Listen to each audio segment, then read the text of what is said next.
In Chainsaw Man Chapter 102, we see Denji for the first time since Part 1 ended with him fighting a big cockroach devil, and the way Denji wins that fight is pretty simple. The cockroach devil says, "So you want to be a superhero, huh?" before picking up a young boy in one hand and a car of elderly people in the other, threatening to drop them and making Denji choose who to save. This is a scene that brings me back to May 3rd of 2002 when the first Tobey Maguire Spider-Man movie came out. In that movie, there's a similar scene where Green Goblin holds up the love interest Mary Jane in one hand and a group of children in the other. He does this in order to make Spider-Man choose, testing his limits as a hero and showing him the futility of it. However, through great effort and the cooperation of civilians, he manages to save both parties. This is Spider-Man's great moment of heroism where he saves everyone while earning the respect and admiration of the people. He is truly a hero. On the other end of the spectrum, Denji ignores the choice altogether, charges in to kill the devil, and saves a cat in the process. And in that process, he lets multiple people die without trying to prevent it. While Denji is not a monster or straight up evil, the message Fujimoto gets across with this scene is very clear. Denji is not a hero. But I'm here to tell you that he will be. I'm here to tell you that Denji's journey throughout Part 2 of Chainsaw Man will be all about him developing a stronger sense of morality and becoming more suited for the hero title that he already has. But in order to do that, we have to take a look back at Part 1 and see how Fujimoto chooses to write Denji's character progression as well as how he sets it up. At the very beginning of Part 1, we are shown Denji's lack of control over his life, constantly compared to a dog that just does as he's told. Whether it be the Yakuza or Makima, he never makes any meaningful choices, and it's this aspect of his character that is at the root of his suffering throughout the entirety of Part 1, culminating in the deaths of Aki and Power. Denji's shining moment is realizing this and overcoming it, finally giving himself the agency to choose how he lives his life. This is not a super deep analysis, I just want to illustrate that Denji has a very clear character arc throughout Part 1, and Fujimoto is very clear about what that arc will be from the very first chapter. Denji has a definable character flaw and he overcomes it in the end, but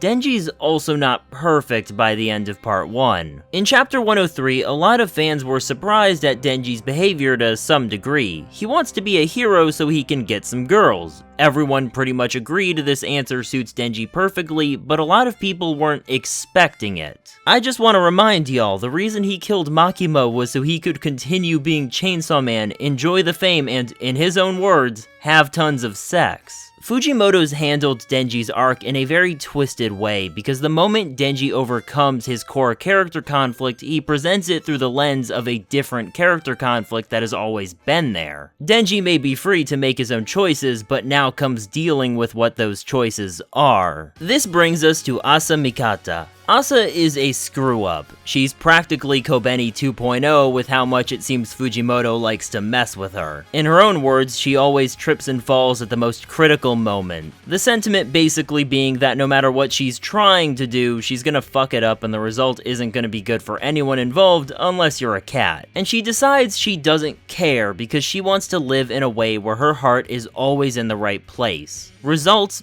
doesn't matter because she chose to be someone good. Her heart was in the right place and no one can take that from her. Has Denji's heart ever been in the right place? Don't get me wrong, Denji is not an outright villain, he's not straight up evil, but time and time again, he just doesn't really care about people unless they're close to him. He threw a guy in his car at the Bat Devil, he didn't really care when his coworkers died, he let the Cockroach Devil kill people to save a cat. The only people he ever saves are allegedly women, and we already know why that is. TLDR, Part 2 sets up Denji and Asa as inverse parallels. Asa is someone who wants to do the right thing and wants to have the right intention, but can never truly save anyone on her own. Denji is the hero in the eyes of the people who takes on the bad guy and wins, but his heart is never in the right place at all. He is a false hero who only does it for his selfish gain. We're back at the start of a new part, and Fujimoto is being very clear to us about what Denji's big conflict is going to be this time time around. He has a defined character flaw and he is going to suffer for it. In part 1, this suffering is done in a very specific way. Denji wants to live a good life, to be happy, and he is on the path to achieving that. He eats good, he has a solid job, he has a family that loves and cares about him. His suffering is in the form of having all of that systematically ripped away from him. So here's what's gonna happen in part 2. In fact, I am so confident that this is the direction the story will go that you can all bookmark this video and wait for part 2 to end. If I'm wrong, feel free to come back here and talk as much shit as you can. I am that certain that I'm right. So in the ending of chapter 102, we see how the news is highlighting the fact that Chainsaw Man saved a cat. There is no mention of the people who died in his fight whatsoever. We don't yet know why, but that's irrelevant. Denji is not a hero. He only saves people he wants to bang, and he doesn't care about collateral damage. The collateral damage can't exactly be hidden away too well, but as far as everything else goes, Denji's heroic image is built on a lie. So if part 2 is following a similar pattern, as I suspect it is, then eventually Denji is going to be revealed as Chainsaw Man, and he will get